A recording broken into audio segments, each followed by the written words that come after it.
Hi guys, welcome back to our channel study with Satish. First of all మీ అందరికీ ఒక పెద్ద థ్యాంక్స్ చెప్పాలి. నిన్నటితో మన ఛానల్ 500 మంది సబ్స్క్రైబర్స్ ఫ్యామిలీగా మారింది. మీరు నా మీద చూపిస్తున్న నమ్మకానికి, సపోర్ట్కి నిజంగా రుణపడి ఉంటాను. ఈ 500 సంఖ్య కేవలం నెంబర్ మాత్రమే కాదండి. గవర్నమెంట్ జాబ్స్ కోసం కలలుగనే 500 మంది యోధుల ఆశయం. మీ లక్ష్య ప్రయాణంలో నేను ఒక చిన్న సహాయకారిగా ఉన్నందుకు చాలా సంతోషంగా ఉంది. ఒక విషయం మాత్రం గుర్తుపెట్టుకోండి, డైలీ షార్ట్ టర్మ్ గోల్స్ అనేవి పెట్టుకోండి. అవి అచీవ్ చేయడానికి కష్టపడండి. గెలుపు అనేది ఒక రోజులో వచ్చేది కాదు, ప్రతిరోజు మనం చేసే చిన్న చిన్న ప్రయత్నాల ఫలితం అండి. ఈరోజు మన టాపిక్ యాంటోనిమ్స్. యాంటోనిమ్స్ అంటే ఆపోజిట్ వర్డ్స్ అండి, వ్యతిరేక పదాన్ని ఇచ్చేటటువంటి words. First question, find the antonym of optimistic. ఈ ఆప్టిమిస్టిక్ అంటే మీనింగ్ తెలుసుకోవాలండి. ఫస్ట్ అసలు ఆప్టిమిస్టిక్ అంటే ఆశావాది, అంటే ఆశ కలవాడు. So hope, first option hopeful. Hopeful అంటే ఆశ గల, ఆశ. కాన్ఫిడెంట్ అంటే నమ్మకం గల. పాజిటివ్ అంటే సానుకూలం. సో ఈ మూడు కూడా ఒకే టైప్ ఆఫ్ అర్థాన్ని అనేవి ఇస్తున్నాయండి. నెక్స్ట్ పిసిమిస్టిక్, ఇది మాత్రం నిరాశావాది, లేదంటే చెడుగా ఆలోచించేవాడు. సో వీటిలో డిఫరెన్స్ ఏముందండి, ఈ పెసిమిస్టిక్ అనేది డిఫరెంట్గా ఉంది. సో ఆప్టిమిస్టిక్కి ఆపోజిట్ వర్డే కదా అడిగాడు. ఈ మూడు కూడా సేమ్ మీనింగ్ ఇస్తున్నాయి. అంటే ఆప్టిమిస్టిక్కి ఇది ఏమవుతాయి, ఈ త్రీ కూడా సినానిమ్స్ అవుతాయి. మనకి అడిగింది ఆపోజిట్ వర్డ్ కాబట్టి ఆప్టిమిస్టిక్ ఈక్వల్ టు పెసిమిస్టిక్ అండి ఆన్సర్ వచ్చేసి మనకి. Next second question, find the antonym of arrogant. యారోగెంట్కి ఆపోజిట్ యాంటోనిమ్ ఏంటని అడిగాడండి. యారోగెంట్ అంటే మనకు అందరూ తెలిసిందే కదా, గర్వం గలవాడు. గర్వం గలవాడు మీనింగ్స్ చూద్దాం, ఈ ఆప్షన్స్ చూద్దాం. ప్రౌడ్, ప్రౌడ్ అంటే గర్వం. హాటీ, హాటీ అంటే అహంకారం. హంబుల్ అంటే వినయం గల, వినయవంతుడు అంటారు కదా అలా. సుపీరియర్ అంటే గొప్ప అనే ఫీలింగ్. మీరే చెప్పండి, దీంట్లో ఈ ఫస్ట్ ప్రౌడ్ అనేది గర్వం, హాటీ అనేది అహంకారం, నెక్స్ట్ మనకు సుపీరియర్ అనేది గొప్ప అనే ఫీలింగ్. సో ఆన్సర్ ఏంటంటే ఆరోగ్యంట్కి ఆపోజిట్ వర్డ్ ఏంటి, హంబులే కదా. So arrogant equal to humble. ఇంకొక విషయం ఏంటంటే ఇక్కడ చిన్న ట్రిక్ చూడండి. మిమ్మల్ని ఇలాగా సినానిమ్స్ కానీ అండ్ యాంటోనిమ్స్ కానీ అడిగినప్పుడు అక్కడ ఇచ్చిన క్వశ్చన్ ఉంటుంది కదండి, దానికి రిలేటెడ్ 3 ఆప్షన్స్ అనేవి సేమ్గా ఉంటాయి, ఒకటి మాత్రమే డిఫరెంట్గా ఉంటుంది. ఇది మాత్రం బాగా గుర్తుపెట్టుకోండి, గుర్తుపెట్టుకోండి. నెక్స్ట్ ఈ ఎస్ఎస్సి జీడీ ఎవరైతే రాస్తున్నారో ఖచ్చితంగా అదే ఆన్సర్ అవుద్ది. ఇంకొక ట్రిక్ వచ్చేసి మనకి ఇచ్చిన ఆప్షన్స్లో 2 ఆపోజిట్ వర్డ్స్ ఉంటాయి. సో 2 ఆపోజిట్ వర్డ్స్ ఉన్నప్పుడు దాంట్లో ఒకటి ఆన్సర్ అనేది ఖచ్చితంగా ఉంటుందండి. సో ఇంకొక విషయం ఏంటంటే ఇక్కడ నేను రీసెంట్లీ ఎస్ఎస్సి జీడీకి ఎవరైతే ప్రిపేర్ అవుతున్నారో వాళ్ళ కోసం 10 days రివిజన్ ప్లాన్ అనేది ఒకటి చేశాను వీడియో, ఇది వెళ్ళి చూడండి వారు. ఇక్కడ యూట్యూబ్లో కింద డిస్క్రిప్షన్లో మీకు లింక్ అనేది ఇస్తాను. అలాగే నిన్న మనం సినానిమ్స్ అండ్ ఈడియమ్స్ దాని మీద కూడా ఒక వీడియో అనేది చేశాను. నెక్స్ట్ స్పెల్లింగ్ కరెక్షన్స్ మీద కూడా ఒక వీడియో అనేది చేశాను. ఈ వీడియో చూసిన తర్వాత వెంటనే అక్కడికి వెళ్ళి ఆ వీడియోలు చూడండి. 3 to 4 మార్క్స్ అనేది ఖచ్చితంగా మీరు గెయిన్ చేస్తారు. Next third question, find the antonym of abundant. మనల్ని ఏమడిగాడంటే అబండెంట్ యొక్క యాంటోనిమ్ అనేది అడిగాడు. అబండెంట్ అంటే ఎక్కువగా లభించడం అండి, అంటే పుష్కలంగా, ఎక్కువగా అంటారు కదా అలా. మనకి ఆప్షన్స్ వచ్చేసి ఫస్ట్ ఆప్షన్ ఏంటంటే ప్లెంటీఫుల్. ప్లెంటీఫుల్ అని అడిగాడండి. ప్లెంటీఫుల్ అంటే చాలా ఎక్కువ, అంటే అదే మీనింగ్. యాంపిల్ అంటే కావాల్సినంత. స్కేర్స్ అంటే కొరత, చాలా తక్కువ. స్కేర్సిటీ అంటారు కదండి మనకి అలా. స్కేర్సిటీ అంటే కొరత, యూజ్ అంటే ఎక్కువగా. సో 1, 2, 4 అనేవి సేమ్ మీనింగ్ ఇస్తున్నాయి. స్కేర్స్ అనేది డిఫరెంట్ మీనింగ్ ఇస్తుంది. సో మనకి లెస్ ఆర్ లిటిల్ అని చెప్తుంది స్కేర్సిటీ అనేది. సో మనకి ఇక్కడ అబండెంట్కి ఆపోజిట్ వర్డ్ వచ్చేసి scarce. Scarce is the correct opposite word అండి. Next find the antonym of transparent. So transparent అనే వర్డ్కి ఆపోజిట్ వర్డ్ అనేది అడిగాడండి. ఫస్ట్ అసలు ట్రాన్స్పరెంట్ అంటే ఏంటంటే పారదర్శకంగా లేదా అవతల వైపు కూడా కనిపించాలి, ఆ విధంగా అండి. సో క్లియర్ అంటే స్పష్టంగా కనిపించడం. ఒపాక్ అంటే కాంతిని వెళ్ళనివ్వదు, అస్పష్టమైన. నెక్స్ట్ సీత్రూ అంటే అవతలకి కనిపించే విధంగా. అబ్యూస్ అంటే స్పష్టమైన. సో ఈ రెండు స్పష్టమైన కాబట్టి ఆన్సర్ ఇది కాదు. సీత్రూ అంటే అవతల వైపు చూడొచ్చు కాబట్టి ఇక్కడ కూడా ఉంది కాబట్టి అది కాదు. సో మనకి కరెక్ట్ ఆన్సర్ వచ్చేసి ఒపాక్ అండి. ట్రాన్స్పరెంట్ అంటే ఆపోజిట్, కాంతి వెళ్ళనివ్వదు కదా, కాంతి వెళ్ళనిచ్చేది ట్రాన్స్పరెంట్, ఇక్కడ ఒపాక్ అండి answer. Next question, find the antonym of harmony. ఈ సినానిమ్స్ యాంటోనిమ్స్ చేసేటప్పుడు మాత్రం మీరు నెంబర్ ఆఫ్ వర్డ్స్కి మీనింగ్స్ అనేవి ఖచ్చితంగా తెలుసుకోవాలి. ఈ హార్మోనీ అంటే ఏంటంటే గొడవలు లేకుండా. హార్మోనీ మెయింటైన్ చేయండి రా, ఎందుకు గొడవ పడతారు అంటారు కదా మనకి. క్లాస్‌లో టీచర్స్ గట్టా. లేదంటే సామరస్యంగా ఉండడం. ఈ విధమైన ఆన్సర్ అనేది వస్తుందండి. పీస్ అంటే ఏంటో తెలుసు కదండీ అందరికీ. శాంతి. ఫ్రెండ్‌షిప్ అంటే స్నేహం, కలిసి ఉండడం. నెక్స్ట్ అకార్డ్ అంటే ఒప్పందం లేదా కలిసి ఉండడం. కాన్ఫ్లిక్ట్ ఇది అందరికీ తెలిసిందే కదా, గొడవ. సో ఈ 3 కూడా సేమ్ అర్థాన్ని ఇస్తున్నాయి కాబట్టి ఇవి ఆన్సర్‌లు అవ్వవు. ఈ కాన్ఫ్లిక్ట్ అనేది డిఫరెంట్ మీనింగ్ అనేది ఇస్తుంది. హార్మోనీ అంటే కలిసి ఉండడం, కాన్ఫ్లిక్ట్ అంటే గొడవపడి విడిపోవడం ఆ టైప్ వస్తుందండి.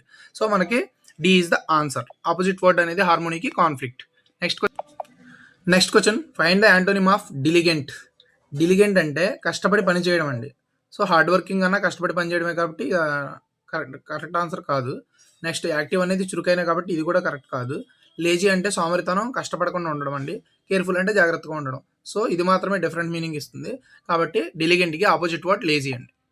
Next question, find the antonym of expand. Expand అంటే తెలుసు కదండి. ఎక్స్పాండ్ అంటే విస్తరించడం లేదంటే పెద్దగా చేయడం. ఇంక్రీజ్ అన్నా కూడా విస్తరించడమే, గ్రో అన్నా కూడా విస్తరించడమే, ఎక్స్టెండ్ అన్నా కూడా విస్తరించడమే. సో ఈ 3 కూడా మన క్వశ్చన్కి సేమ్ మీనింగ్ ఇస్తున్నాయి. ఈ శ్రింక్ అనేది మాత్రమే డిఫరెంట్ మీనింగ్ ఇస్తుంది కాబట్టి మనకి ఇక్కడ ఎక్స్పాండ్కి ఆపోజిట్ వర్డ్ వచ్చేసి ష్రింక్ అండి. ష్రింక్ అంటే కుచించుకుపోవడం ఆ టైప్ వస్తుందండి, ముడుచుకుపోవడం ఆ type. Find the antonym of vigilant.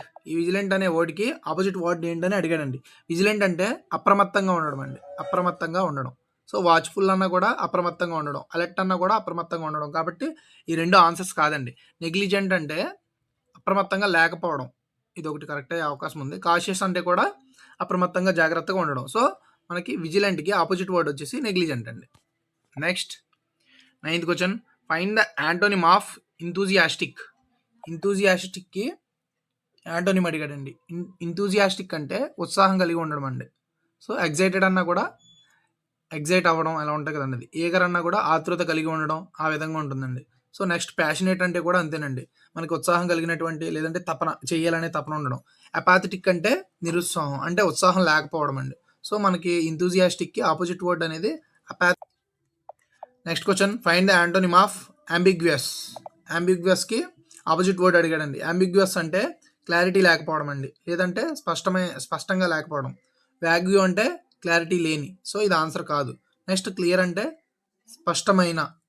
So ఇది స్పష్టంగా ఉంది, ఇది ఒకసారి అలా చూద్దాం. నెక్స్ట్ అన్క్లియర్ అంటే క్లారిటీ లేకుండా, కన్ఫ్యూజింగ్ అంటే కూడా క్లారిటీ లేకుండా. సో మనకి ఇక్కడ ఆన్సర్ వచ్చేసి బి అండి. అంబిగ్యువస్ ఆపోజిట్ వర్డ్ ఈజ్ క్లియర్. అంటే ఇక్కడ అన్క్లియర్ కదా, ఇక్కడ క్లియర్ అవుతుంది. వీడియోలోనే మనం 1 వర్డ్ సబ్స్టిట్యూషన్స్ కూడా చూద్దాం. నేను ఇప్పుడు ఈ క్వశ్చన్స్ ఏవో నేను పట్టుకొచ్చి ఒక 10-20 పట్టుకొచ్చి పెట్టేయట్లేదండి. ప్రీవియస్ ఇయర్స్ క్వశ్చన్స్లో ఎస్ఎస్సి జీడీ రిలేటెడ్ 2024లో అండ్ 2025లో అడిగినటువంటి క్వశ్చన్స్ ఉంటాయి కదండి, వాటిలో టాప్ మోస్ట్ క్వశ్చన్స్ అనేవి తీసుకొచ్చి మీకు ఈ విధంగా ఎక్స్ప్లెయిన్ చేస్తున్నానండి. అలాగే ఈ పీడిఎఫ్ లింక్స్ అలాగే క్విజెస్ అనేది కండక్ట్ చేస్తున్నాను. అవన్నీ కూడా టెలిగ్రామ్ ఛానల్లో అనేది అప్లోడ్ చేశాను. ఎవరైనా జాయిన్ అయ్యే వాళ్ళు ఉంటే యూట్యూబ్ వీడియో కింద డిస్క్రిప్షన్లో లింక్ అనేది ఇచ్చాను, టెలిగ్రామ్ ఛానల్ లింక్. ఖచ్చితంగా వెళ్ళి దాంట్లో జాయిన్ అవ్వండి. So okay, next first question వచ్చి మనకి 1 వర్డ్ సబ్స్టిట్యూషన్స్ అంటే ఇప్పుడు దాని యొక్క మీనింగ్ అనేది లాంగ్గా ఉంటుందండి. చేసే పని మాత్రం సింగిల్ లైన్లో చెప్పాలి.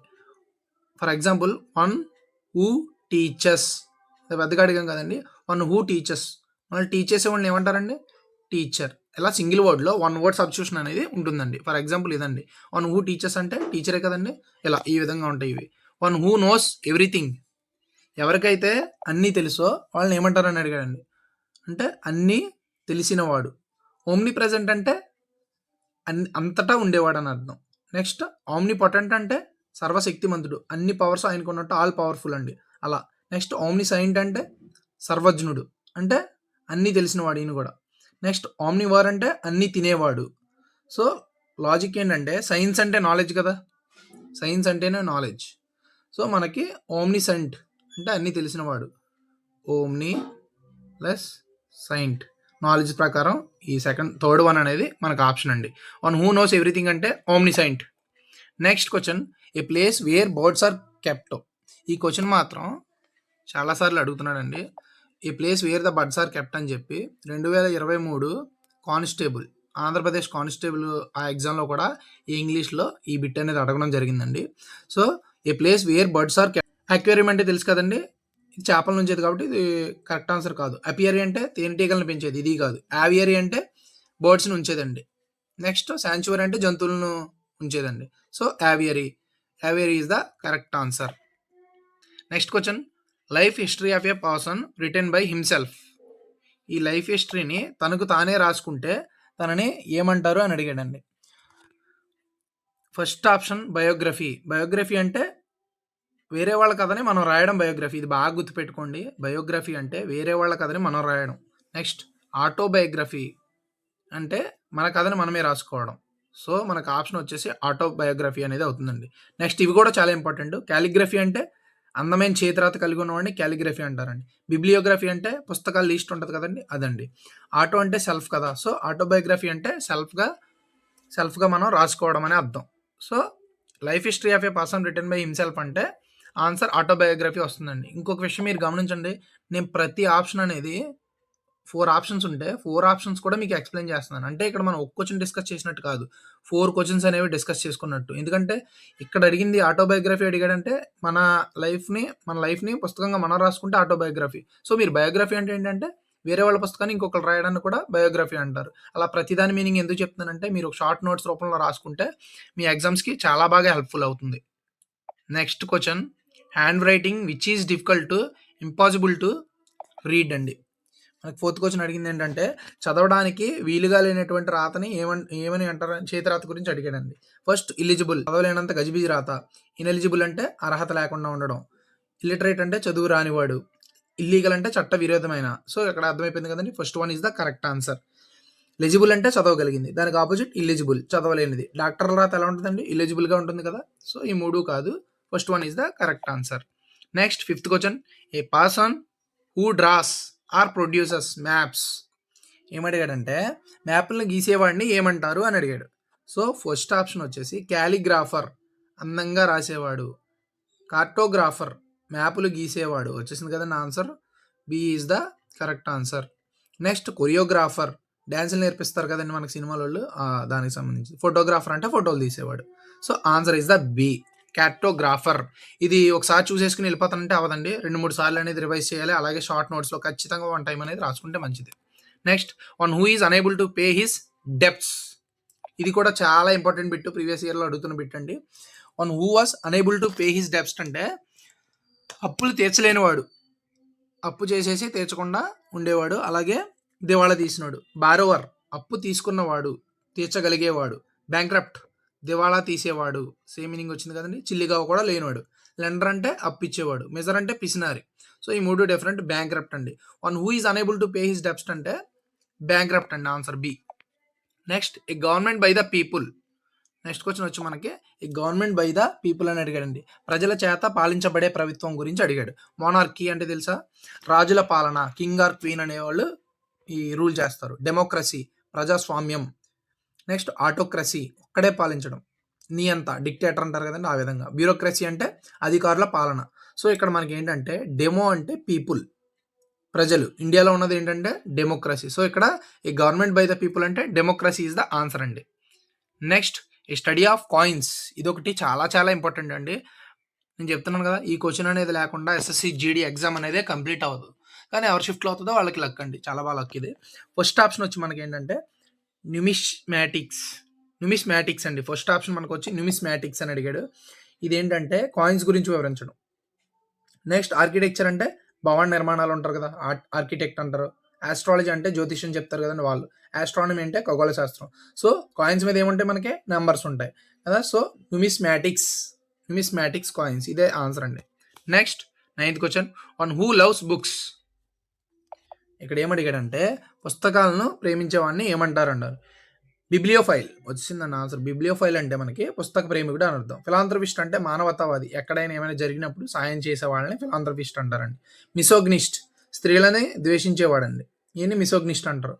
థీస్ట్ అంటే దేవుడిని నమ్మేవాడు. సో, ఆన్సర్ అర్థమైపోయింది కదా. Bibliophile is the correct answer. Next 10th question ఈ గ్రూప్ ఆఫ్ స్టార్స్. ఈ గ్రూప్ ఆఫ్ స్టార్స్ గురించి అడిగాడు. అంటే నక్షత్రాల సమూహం. గెలాక్సీ అంటే నక్షత్రాల మండలం చాలా పెద్దది. ఒక నెక్స్ట్ కాన్స్టిలేషన్ ఒక ఆకారంలో ఉండే నక్షత్రాల గుంపు. Specific pattern. సోలార్ సిస్టమ్ అంటే అందరికీ తెలిసిందే కదా. సౌర కుటుంబం అవసరం లేదు. డి అంటే ఆర్బిట్ కక్ష. సో, దీంట్లో మనకి ఆన్సర్ వచ్చి బి అండి కాన్స్టలేషన్. ఇదేందుకు ఆన్సర్ అయిందంటే ఒక ఆకారంలో ఉండే నక్షత్రాల గుంపు కాబట్టి ఇది ఆన్సర్ అయిందండి. సో, ఇక్కడతో మనం ఈ antonyms and one word substitutions ఈ 2 రకాలైనటువంటి క్వశ్చన్లకి ఆన్సర్స్ అనేవి చేసాం. ఇవన్నీ కూడా చాలా ఇంపార్టెంట్ క్వశ్చన్స్. నెక్స్ట్ మన ఎస్ఎస్సి జీడీ ఎగ్జామ్ ఉంది కదా. దానిలో ఖచ్చితంగా ప్రతి షిఫ్ట్‌లోనూ ఈ క్వెషన్స్ లేకుండా మనకి ఈ ఎగ్జామ్ పేపర్ అనేది ఇవ్వడండి. అలాగే ఎవరైతే ఇప్పుడు కొత్తగా మన ఛానెల్ చూస్తున్నారో వాళ్ళు మన ఛానెల్‌ని సబ్స్క్రైబ్ చేసి లైక్ చేయడం మాత్రం మర్చిపోవద్దు. కింద డిస్క్రిప్షన్‌లో టెలిగ్రామ్ ఛానల్ అనేది ఇచ్చానండి. వెళ్లి అక్కడ జాయిన్ అవ్వండి. అలాగే నేను నిన్నటి నుంచే స్టార్ట్ చేశాను. ఇంగ్లీష్ రిలేటెడ్ క్విజెస్ అనేవి పెడుతున్నాను. రిమైనింగ్ సబ్జెక్ట్స్ కూడా పెడతాను. ఇంకా ఎవరైనా ఏదైనా సబ్జెక్ట్స్‌లో ఈ ఎస్ఎస్‌సి, జీడీ రిలేటెడ్ సబ్జెక్ట్స్‌లో మీకు ఏ డౌట్ ఉన్నా ఒక కామెంట్ చేయండి యూట్యూబ్‌లో. నేను దాని మీద ఖచ్చితంగా క్వెషన్స్ అనేవి ఇస్తాను. అలాగే టెలిగ్రామ్‌ని ఫాలో అవుతూనే ఉండండి. వాటిలో కూడా ఇంపార్టెంట్ క్విజెస్, పీడిఎఫ్స్ ఏమైనా ఉంటే పంపిస్తాను. అలాగే ఎవరైనా మీ రిలేటివ్స్‌లో ఇంకా వేరే అదర్ గవర్నమెంట్ ఎగ్జామ్స్‌కి ప్రిపేర్ అయినా కూడా మన ఛానెల్ షేర్ చేయడం మాత్రం మర్చిపోవద్దు. Thank you so much. Next వీడియోతో మళ్ళీ కలుద్దాం.